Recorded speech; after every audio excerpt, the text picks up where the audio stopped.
자, 시작해보자. 우리 저번 시간에 발전에 대한 얘기를 했었어요. 우주세가 발전하지 이제 수송해야 된다. 그래서 우리가 이렇게 얘기하지. 전력 생산을 우리 발전이라고 그러고 얘를 이제 수송을 해야 되지. 오늘 수송에 대한 얘기를 할 건데 저번 시간에 했던 거 잠깐 좀 리뷰를 좀 해봅시다.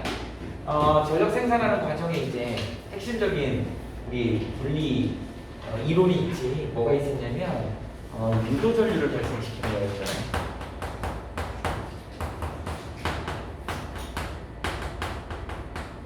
우리 얘를 갖다 뭐라 그러냐면 렌츠의 법칙이라고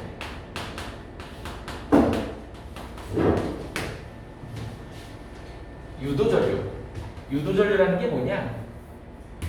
여기서 핵심은 일반적인 우리 전류는 전원이 있잖아. 건전지나 아니면 전원 장치가 있는 데서 플러스에서 마이너스 쪽으로 이렇게 전류가 이동하는 거, 우리 그걸 여기 전류라고 그러는데, 유도 전류는 유도한다라는 뜻이잖아요. 유도라는 말은 조금 영어로는 이런 뜻인데, 이 말도 어렵지. induce이다. 이게 무슨 말이냐면 없는 애를 끌어낸다는 얘기야. 만들어낸다는 얘기야. 없는 애를 끌어낸다는 얘기는 뭘로? 뭔가 근원이 있어야 될 거 아니야. 그래서 보니까 얘는 전원이 없는 것이지.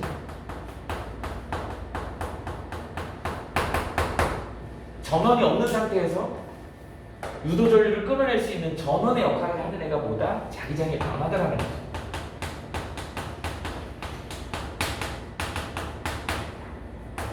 이거 나중에 이제 뭐 자기 선속의 변화를 이렇게도 표현을 하는데, 이거는 이제 나중에 물리 2나이 쪽 가면은 이렇게 표현을 해요. 근데 우리는 그냥 자기장의 변화라고 얘기를 할 거야. 자기장의 변화 때문에 뭐야? 어떤 전류가 발생하더라? 우리 그걸 유도 전류라고 얘기를 한다고. 그래서 어떤 얘기를 했었냐면,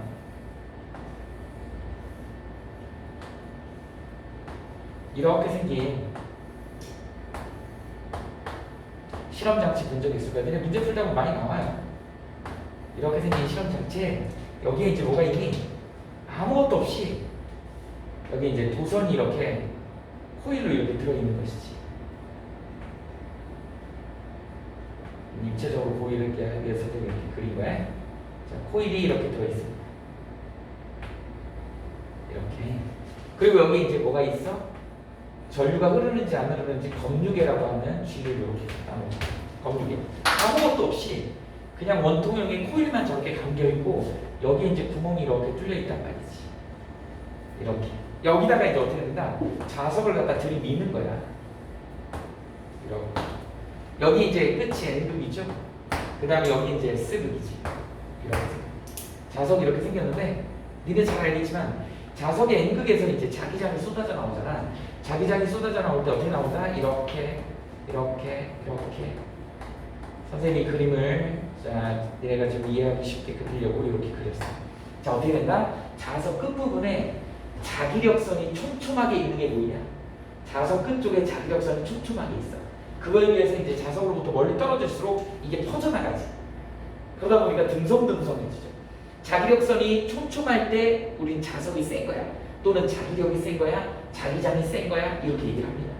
그럼 여기 이제 면적이 동일한 S라는 면적을 갖는 여기 동일한 구멍에다가 얘를 이제 밀어 넣는 거야. 얘를 밀어 넣으면 얘네 가만히 봐. 어떤 현상이 일어나? 자, 구멍은 똑같은데 면적은 똑같은데 얘 자석을 들이밀면 자기장이 촘촘한 부분이 들어가잖아. 그럼 자기장이 증가하겠지. 그러니까 N극이 증가하는 방향으로 들어간다고. 그러면 자연에 있는 모든 것들은 평형의 원리에 적용이 된다 그랬죠. 내가 이유 없이 뺨을 때리면 얘가 나를 때릴지도 몰라요. 왜? 그냥 맞고만 있진 않는다고. 아무것도 없는 데다가 자석을 들이밀면 N극을 들이밀면 그 N극을 상쇄시키는 방향으로 자기장이 형성이 되더라는 거야. 그래서 여기에 N극이 형성이 된다 했지. 그럼 자연의 쌍극으로 S극이 여기 형성이 돼요. 전류와 자기장의 관계는 이런 관계에 있다 그랬어. 지금 자기장이 N극이 여기 있고 S극이 이렇게 생기니까 전류의 방향이 이쪽으로 이렇게 생길 거란 말이죠. 지금 N극이 이렇게 생겼으니까 전류가 이렇게 생길 거란 말이야. 그래서 전류가 이렇게 흐른다. 이번에는 얘를 갖다가 뺄 때 자석을 빼면 이거 밀당 법칙이라고 그랬죠. N극을 잡아 빼면 여기에 S극이 생겨야 된다. 반대로 여기 이제 N극이 생기겠지. 그러니까 이제 이렇게 거꾸로 뒤집어서 이렇게 되겠지. 이쪽이 이렇게 흐르더라. 자석을 넣었다 뺐다 하면서 전류가 반대 방향으로 형성이 되더라. 이 G에 검육에 어떤 형태가 보일 거냐면 여기에 중간에 센터가 0이야. 바늘이 여기를 플러스 마이너스로 같은 간격으로 왔다 갔다 왔다 갔다 같은 속도로 넣었다 뺐다 하면 플러스 마이너스로 전류가 이렇게 생길 거다. 이렇게 생기는 전류를 우리는 뭐라 그런다? 교류 전류라고 그런다. Alternating Current라고 해갖고 AC라고 쓰는 거야. 우리 저기 집에 있는 돼지 콧구멍에서 나오는 그 전원에서 나오는 게 바로 교류예요. 이 교류를 갖다가 전류 세기로 표시를 한다 그러면 뭐 이쪽 Y X축은 시간이겠지. 얘가 어떻게 된다? 플러스 마이너스 이렇게 바뀌어서 여기 플러스 마이너스 이렇게 바뀌고 이런 애들을 우리는 교류전류, 이렇게 만들어진 애를 우리는 뭐라 그런다? 유도전류라고 얘기하는 거야. 전원이 없잖아. 전원의 역할을 누가 했어? 자기장의 변화가 했어. 누가 변하는 거야? 여기서 면적은 그대로인데 자기장이 변해가지고 요즘 넣다 뺐다 하니까 자기장이 변하죠. 그래서 그 자기장의 변화가 뭐의 역할을 하는 거야? 전원의 역할을 하더라. 그것 때문에 전류가 생기는데 넣을 때하고 뺄 때가 방향이 반대로 바뀌더라 라고 하는 걸 꼭 기억하셔야 되고요. 그럼 여기서 발생되는 이 유도전류를 갖다가 어떻게 한다니? 많이 발생시키려면 어떻게 하라고 했어? 첫 번째, 센 자석을 사용하게 되면 B가 증가하는 거잖아요. 이게 더 촘촘한 게 나오는 거잖아. 그 촘촘한 게 가까워지면 더 자기장의 변화가 큰 거지. 그 다음에 이제 두 번째 어떻게 하면 돼? 빠르게 하면 되죠. 빠르게 넣었다 뺐다 하면 변화량이 더 심해지는 거지. 여기. 그 다음에 세 번째 뭐 한다? 코일 가문수를 많이 한다. 코일 가문수를 많이 증가시키면 얘가 같은 속도로 넣었다 뺐다 해도 교류전류가 더 세게 이게 더 높게 이렇게 크게 생기겠죠. 이게 바로 유도전류를 잘 많이 발생시키는 방법이다. 이 얘기를 했었다고요. 이게 이제 가장 핵심이고요. 이걸 가지고 여기에서 이제 조금 응용된 게 뭐냐면 유도전류 발생되는 거가 이게 이제 같은 개념이긴 한데 조금 다른 개념으로 뭐가 나온다고 했니? 이건 시험 문제 나온다 그랬어.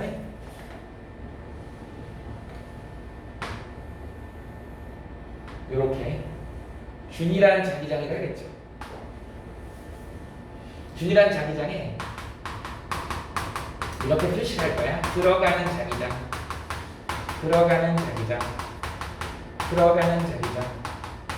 옛날 사람들은 자기장이나 전류를 우리 양궁 이번에 금메달 많이 땄잖아요. 양궁 화살로 표현을 했어. 화살이 이렇게 생겼잖아. 이렇게. 그러다 보니까 지금 칠판면으로 들어가는 거야. 들어가면 어디가 보이겠어? 이 뒷꽁무니가 보이겠죠? 그래서 여기가 X로 보이는 거야. 앞으로 X라고 이렇게 쓰는 거는 전부 다 화살이 이리로 박히는 거예요. 니네들이 쳐다봤을 때 뒷꽁무니가 보이는 거지. 그러니까 이렇게 표시를 하면 자기장이 이 칠판 안으로 들어간다 이렇게 생각하시면 돼요. 만약에 이게 전부 점으로 나타냈다. 점은 요 촉이 나한테 화살이 날라오는 거를 보면 점으로 보일 거 아니에요. 그래서 점이 찍혀 있으면 지면으로부터 수직으로 나한테 나오는구나 라는 걸 알 수 있는 거예요. 이거는 지면으로 들어가고 있는 거예요. 그래서 여기다가 뭐를 집어넣을 거냐면 이렇게 정사각형 도선을 하나 집어넣을 것이에요. 정사각형 도선을 일정한 속력 V로 얘를 이 자기장 안으로 끌고 들어갈 거예요. 여러분들 이거 어떤 느낌인 거냐면 이렇게 이해하시면 돼요. 이렇게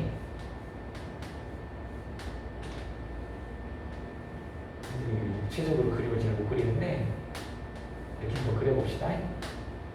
이렇게 연결하고 이렇게 연결해봅시다. 이렇게 말굽자석처럼 보이니? 이렇게 여기가 이제 N극이고요.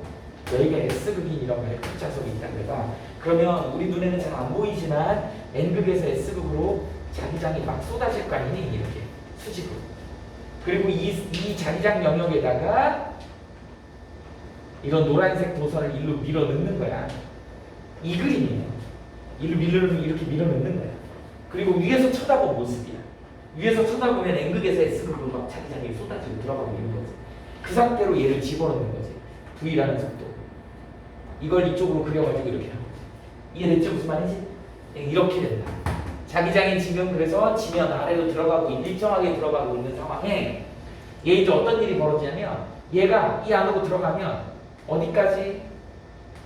여기까지 이렇게 들어가고 문제 없죠? 그 다음에 얘가 여기까지 이렇게 쏙 들어가게 되면 여기까지는 아무 문제가 없는 거야. 도선 내부에 아무 일이 안 일어났잖아요. 그런데 어디서부터 문제가 생기기 시작하는 거니? 얘가 이제 요만큼 들어가고부터 여기서부터 문제가 생기기 시작했지. 이만큼이 어떻게 되는 거야? 지금 들어가는 자기장 영역이 생기지. 변화가 뭐가 생겼어? 들어가는 자기장의 변화가 생겼잖아.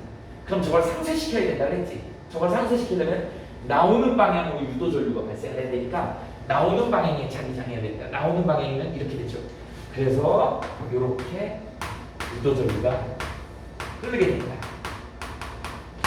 그래서 여기 코앞에서 딱 들어갈 때 들어가고 조금 들어가면 그때부터는 왼쪽으로 시계 반대 방향으로 유도전류가 생기기 시작하는 거야. 언제까지? 얘가 여기 완전히 안에 쏙 들어갈 때까지. 이렇게 들어갈 때까지. 그 다음부터 이렇게 들어간 다음부터 조금씩 움직이는 애들은 요 내부에서 움직이는 애들은 지금 여기를 통과하는 동안에는 변화가 있을까 없을까? 없죠. 지금 꽉 차 있는 상태잖아요. 꽉 차 있는 상태죠. 어디까지? 여기까지. 이렇게. 그러니까 여기서 여기 내부에 꽉 찬 상태로 이동하는 동안은 변화량이 있어 없어? 없어. 들어가는 게 꽉 찬 상태로 그냥 가라. 여기서 유도전류가 발생 안 합니다. 어디서부터 문제가 생기겠어 이제? 얘가 이제 빼꼼히 내놓을 때부터 여기가 이제 문제가 생기지. 저 뒤꿈치 부분이 어떤 변화가 생겼어? 들어가는 자기장이 줄었지. 들어가는 자기장이 줄었지. 그럼 저 변화를 상쇄시키려면 들어가는 방향이 줄었으니 들어가는 방향으로 늘어야지. 그러니까 들어가는 방향으로 늘어야 되니까 느는 방향으로 가니까 이렇게 돌죠. 이쪽 나올 때는 유도전류가 이렇게 생깁니다. 할 수 있겠네. 그래서 이런 경우에 균일한 자기장 영역에 이런 폐도선이 동그란 도선이 또는 뭐 정사각형 도선이 들어갈 때는 방향이 저쪽 방향이면 나올 때는 방향이 반대 방향으로 유도전류의 방향이 생기더라. 자기장 변화에 반대되는 방향으로 유도전류가 생기더라. 그러니까 얘는 뭐에 대한 얘기냐면 자 면적이 변화하는 상황인 거지. 면적이 변화하는 상황이지. 자기장은 그대로인데 면적이 변하는 상황이고 얘는 면적은 그대로인데 얘를 넣었다 뺐다 하는 거니까 자기장이 변화하는 거지. 그래서 그 두 가지로 우리 그걸 이제 자기력 선속이라고 얘기를 하는 거야. 물리에서는 얘를 이렇게 쓰고 BS 이렇게 쓴다. 이게 비계가 자기장의 변화고 이게 면적의 변화. 그래서 두 가지 텀이 변해야 되는 거야. 얘는 자속 밀도라 그래. 자기장을 다른 말로 자속 밀도라고 그러고 이 면적이죠. 그러니까 자기력 선속이라고 하는 애는 이 두 가지가 다 변해. 두 가지 변하는 것 때문에 이게 변하면 뭐가 생기는 거야? 전원의 역할을 해서 유도전류를 발생시키는 거야. 근데 우리한테 문제 주어진 얘는 면적은 일정한데 얘가 변하는 거야. 그래서 얘가 변하는 거야. 얘는 자기장은 일정하고 이게 변하는 거야. 면적이 변해서 이게 변하는 거야. 그래서 두 가지가 전혀 다른 내용이긴 하지만 어쨌든 유도전류가 발생하는 거야. 이걸 이제 나중에 물리 2에 가면 이렇게 수식으로 나타내기도 해요. 근데 우리는 지금 물리학 1까지도 안 가는 통과기 때문에 이제 요 정도가 있다라는 정도. 그냥 얘네 둘 다 유도전류가 발생한다라는 걸 알고 있으면 돼. 무조건 뭐가 있어야 된다? 자기장 변화량이 있어야 된다. 자기장 변화량을 다른 말로 뭐라 그래야 된다? 자속별도의 변화량도 있지만 면적 변화도 있어. 이거 두 개를 우리가 합쳐서 자기력 선속, 자기 선속의 변화량이다 이렇게 표현을 한다. 이 정도 알아둡시다. 조금 심화 과정을 설명한 거야. 이런 것들이 이제 조금 더 응용이 된다 하면 어떤 응용 문제가 나올 수 있냐면 이런 것이죠. 니네들이 이제 어려워하는 게 조금 이거는 원과목 쪽으로 가서 응용을 하자면 이런 거 있을 수 있어요.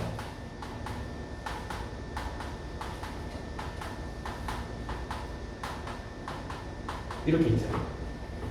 그래서 여기 자기장이 이 테슬라가 이렇게 있대요. 뭐 이런 테슬라 이런 거좀 단위가 주어지면 얘네들한테 이렇게까지는 안 나올 수 있는데 어쨌든 여기는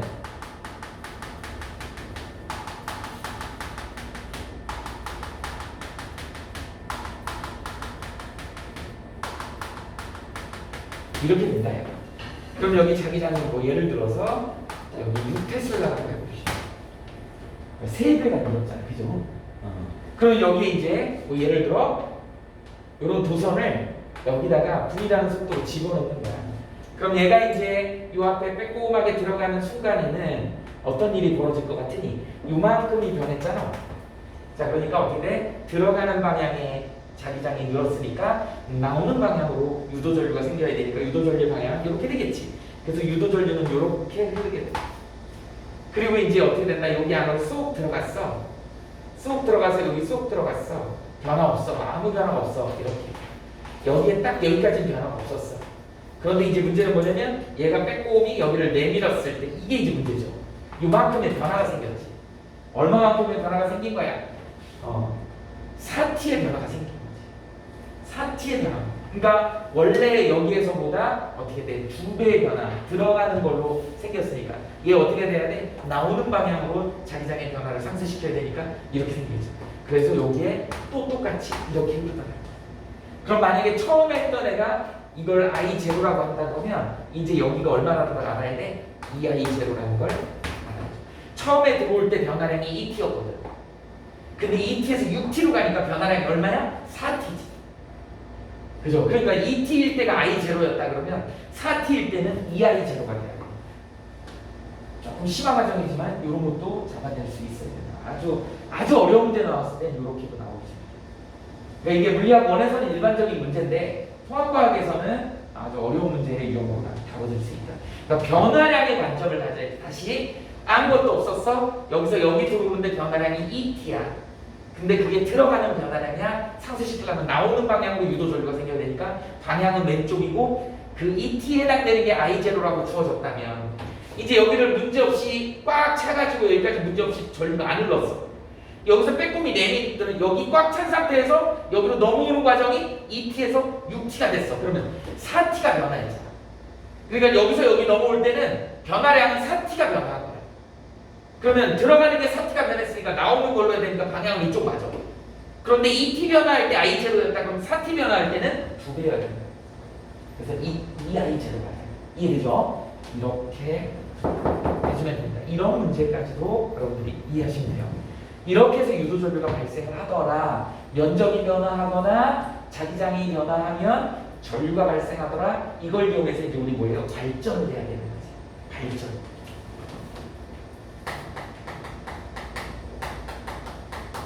우리는 뭐라고 해야 되는 말로? 전력 생산. 근데 저번 시간에 의전생하고 발전소에 대한 얘기, 발전소의 종류에 대한 얘기를 했을 거예요. 전부 다 이 원리가 똑같은 원리입니다. 발전기의 기본적인 원리는 어떻게 생겼냐면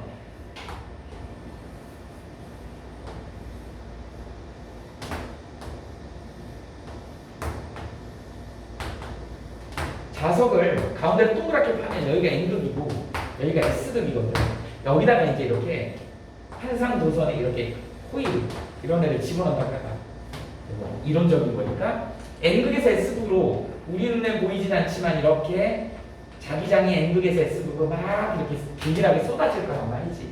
이 상태에서 이 도선에다가 여기다 뭐 예를 들어서 손잡이를 이렇게 만들었다 그래요.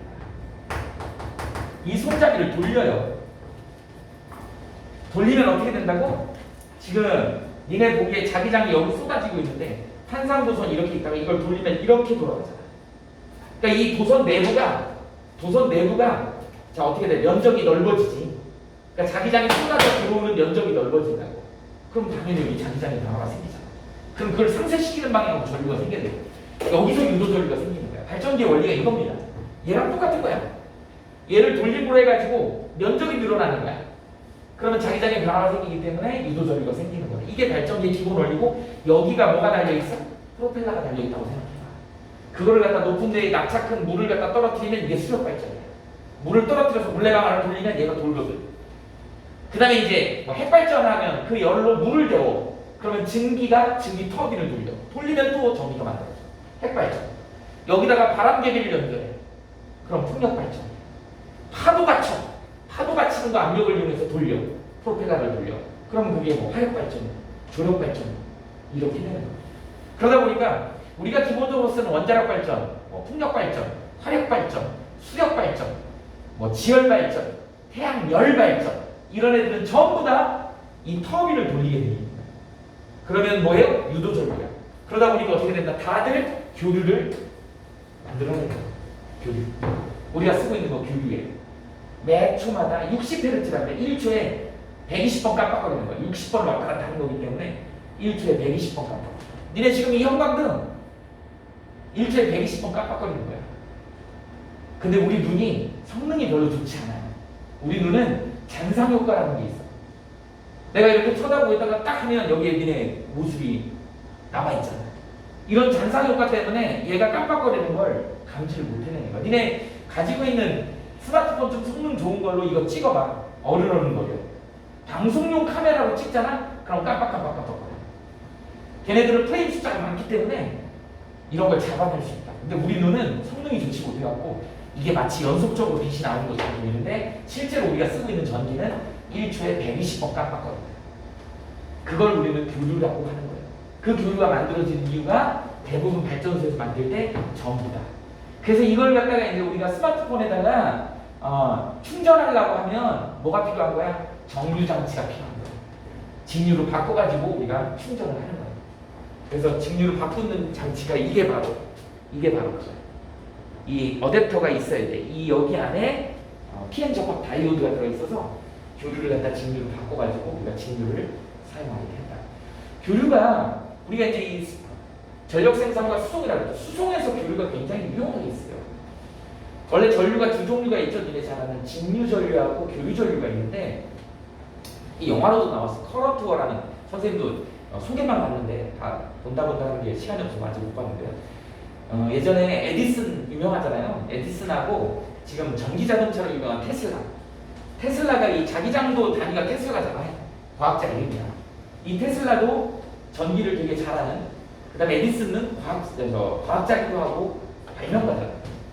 에디슨은 직류를 주장했어요. 테슬라는 교류를 주장했다고. 그래서 거기에서 커런트 워라는 제목으로 영화가 만들어졌잖아. 전류 전쟁이잖아. 누가 이겼겠어요? 지금 우리 교류를 쓰고 있으니까 테슬라 아저씨가 이긴 거예요. 교류가 이겼어요. 그 교류의 특징을 이용해서 우리가 수송을 조금 이따 하는 거거든요. 근데 직류는 최근에 들어서 이제 직류가 효율적이고 위험하지 않고 그렇다 해서 이제 직류도 많이 활용을 하고 있는 중이야. 이제 전력 방식, 충전 방식을.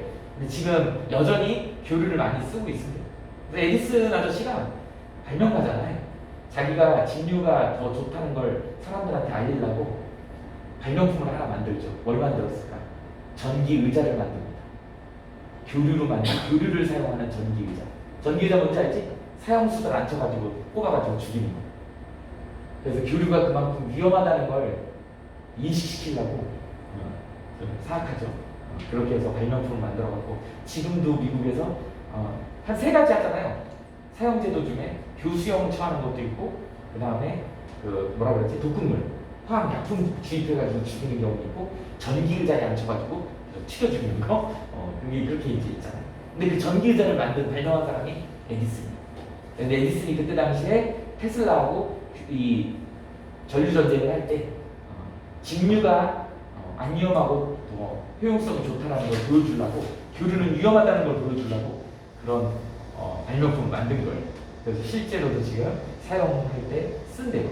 사람들이 교류가 위험하다. 실제로 교류가 감전이 잘 되고 감전되면 생명에 좀 치명적이죠. 지금 그러면 직류는 아무리 물무동성으로 만들어도 합전되지 않고 교류만 합전되지 그 교류가 조금 위험해요.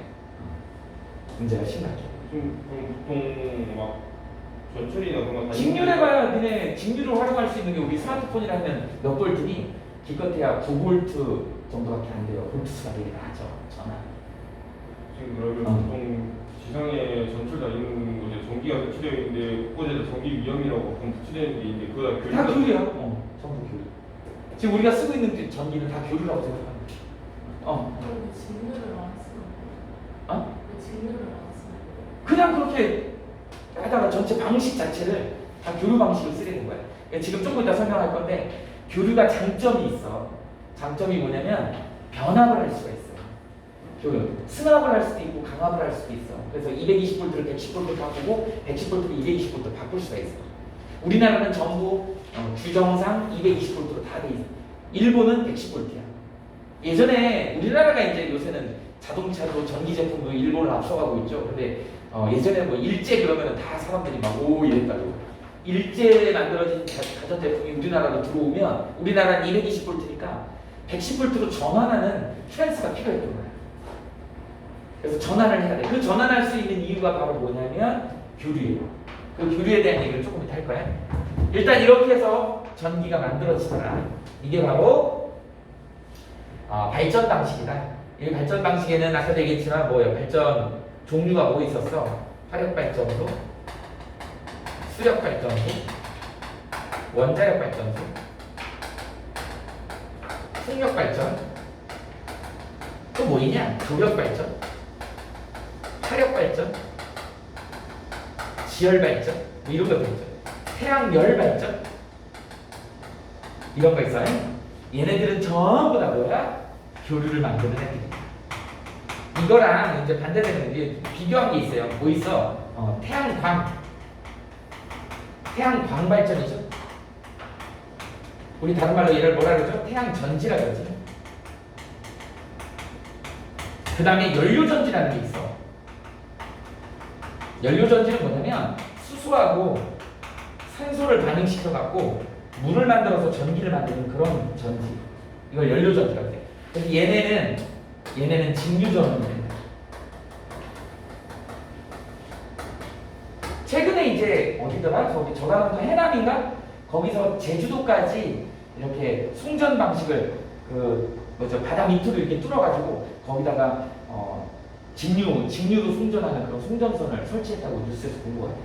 그래서 지금도 그렇게 대규모로는 직류를 활용하긴 하나. 근데 거의 대다수는 지금 현재 교류를 쓰고 있다. 그게 어디서부터 했냐면 아까 얘기했던 에디슨하고 테슬라하고의 전류 전쟁에서 테슬라가 이겼기 때문에 교류를 쓰고 있는 거예요. 그때부터 세계적으로 그냥 교류를 쓰자 약속을 해서 교류를 전부 통일을 시킨 거였어요. 근데 교류의 장점이 이제 지금 선생님이 얘기한 수송에 대한 얘기가 나옵니다. 자, 이제 전력 수송에 대한 얘기를 좀 해보자.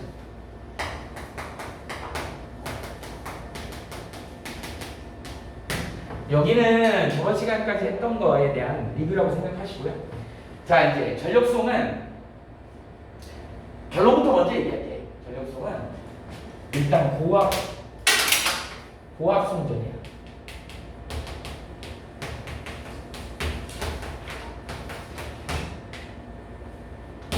산속에 고압 송전탑이 있잖아.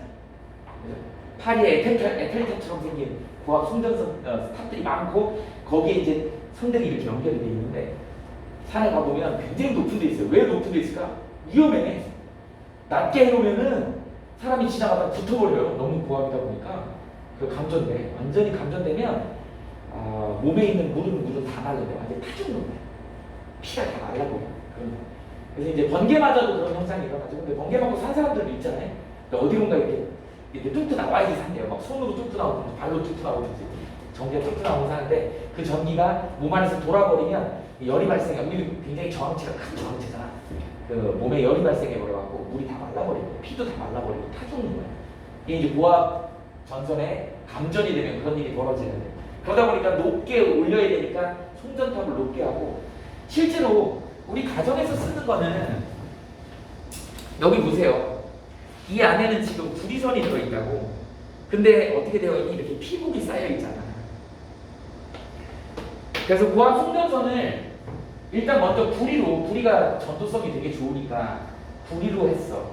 해봤더니 무슨 문제가 생기냐면 구리가 밀도가 커갖고 무거워서 축축 늘어져. 처지더라는 거야.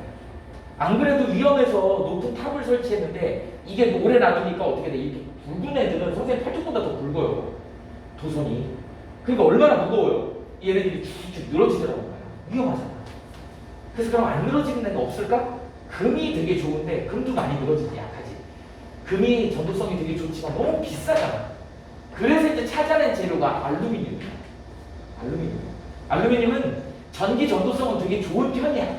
그리고 되게 가벼워. 그래서 고압 송전선으로 쓰기는 딱 좋은데 최고의 단점이 있어요. 뭐가 있냐면 저항이 조금 커. 그래서 어떻게 돼? 열이 발생해. 그러니까 얘는 뭐가 문제냐면 피복을 씌울 수가 없는 거야. 전기를 새 나오지 못하게 이런 비닐로 PVC로 피복을 씌울 수 없다 보니까 고압 송전선은 전부 다 그냥 통 알루미늄. 얘를 몰랐지? 거기는 도선이 피복으로 씌워지지 않아 있어. 그래서 비 오는 날 보면 막 지지지 소리 나는 거야. 그리고 거기서 전자파도 엄청 많이 새나와. 송전탑 주변에 뭐 안 좋은 암 같은 게 걸리고 막 그런다는 이유가 그런 전자파의 영향이 되게 크다. 어쩔 수 없어. 그걸로 할 수밖에 없어. 요새는 이제 그거를 니네 1학기 때 배웠던 신소재로 교체를 하려고 노력을 하죠. 대표적인 애가 누구죠? 탄소 나노튜브.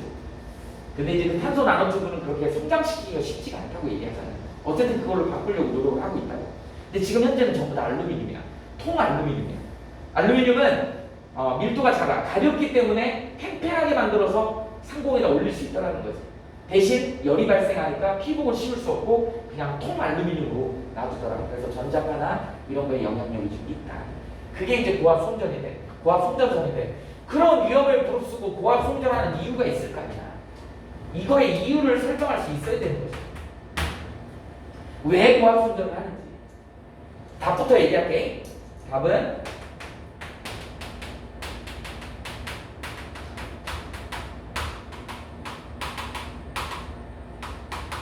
이게 답이죠. 손실 전력을 최소화하려고 하는 거예요. 전기를 수력 발전이나 원자력 발전 얘네들은 주로 원자력 발전은 어디 있어? 우리나라 고리원전 저쪽 포항 쪽에 있잖아요. 거기 바닷가 근처에 물이 있어야 되기 때문에 거기서 전기를 만들어서 수도권까지 전기를 보내려면 너무 거리가 멀잖아. 오다가 손실돼 버린다고. 그 손실되는 양을 줄이기 위해서는 어쩔 수 없이 고압 송전을 할 수밖에 없는 그런 상황이 벌어진다. 그 얘기를 이제 수식으로 내가 설명을 해줄게. 전부 다 그렇잖아요. 화력발전소 정도나 도심 근처에 있을 수 있지 수력이라든지 원자력이라든지 풍력이라든지 파력이라든지 이런 애들 전부 다 어떻게 되니? 다 지역에 있잖아. 입지 조건이 맞는데 거기 있다 보니까 거기서 수도권까지 보내오는데 문제가 생기더라는 거지. 그래서 그걸 줄이는 방법이 뭐야? 고압 송전을 해서 보내더라. 몇만 볼트, 몇십만 볼트 보내야 돼. 자, 그럼 이제 여기다 한번 해볼까요? 여기 이제 발전소가 있어.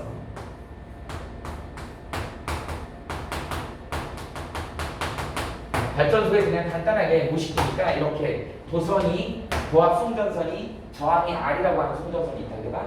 여기에 이제 가정이 이렇게 있어요. 가정집으로 자, 이거 우리 선생님네 집이야. 이렇게 생겼어요. 집이 좋죠. 여기 이제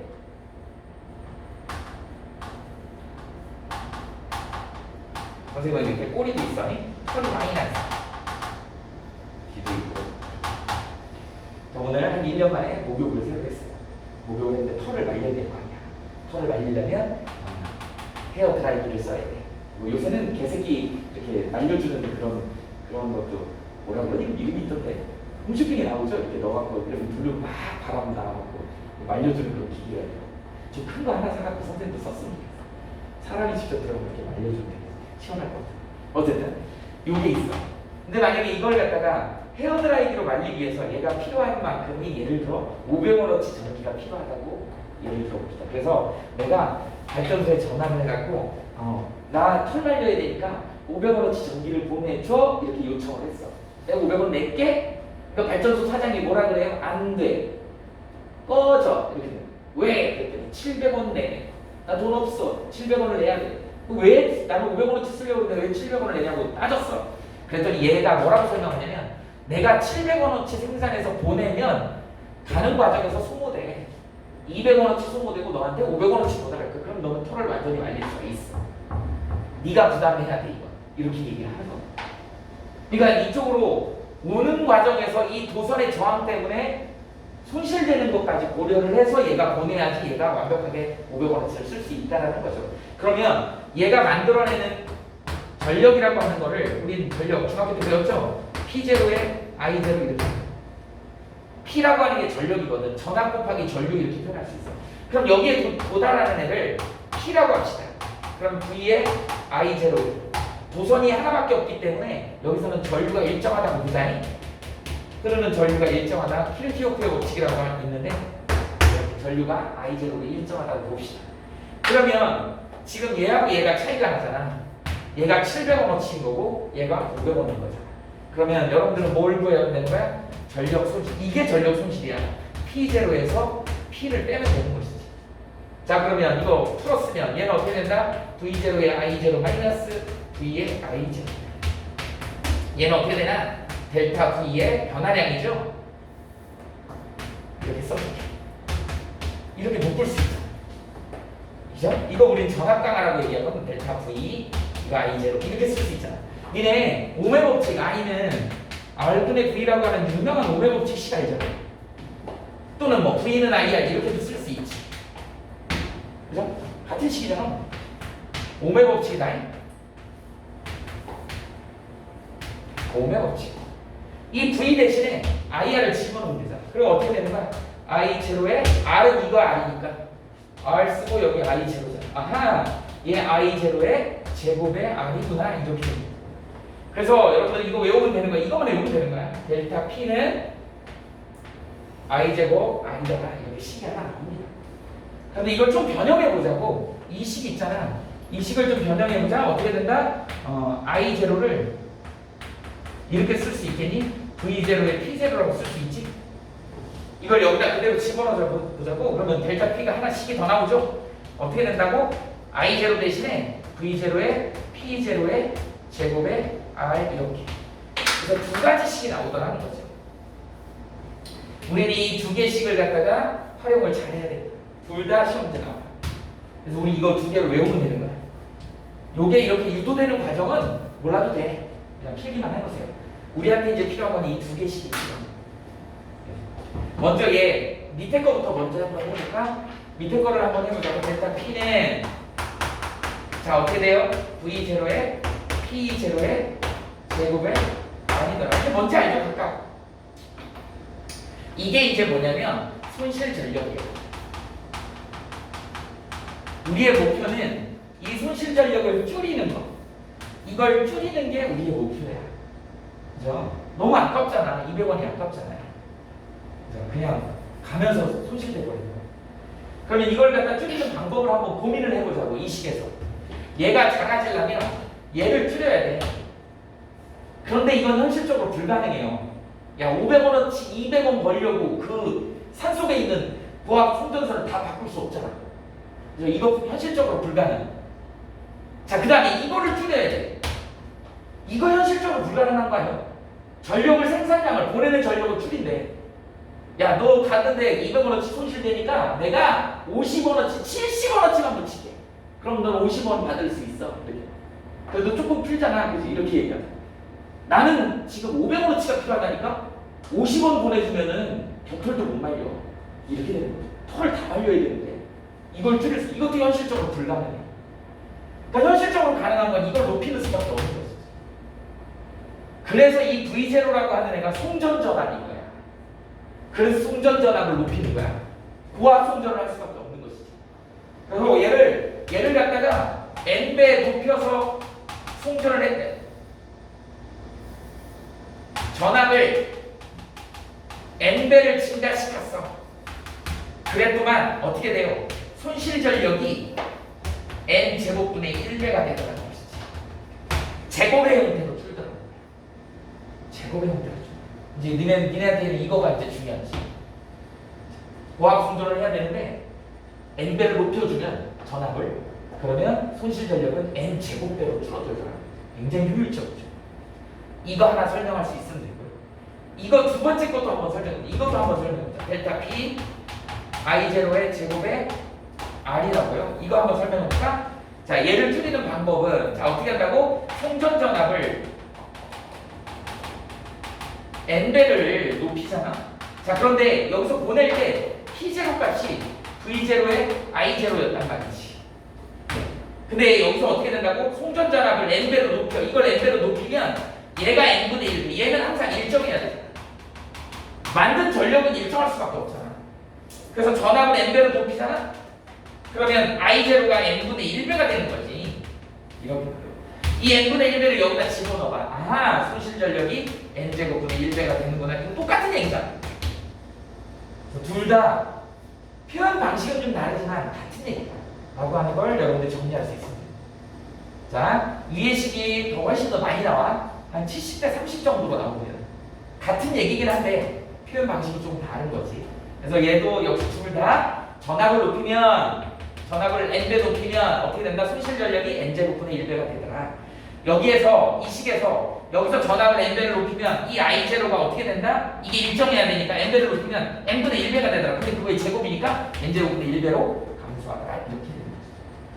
그래서 손실 전력을 줄일 수 있더라. 이게 바로 전력 수송의 핵심입니다. 일단 여기까지 좀 적어보자.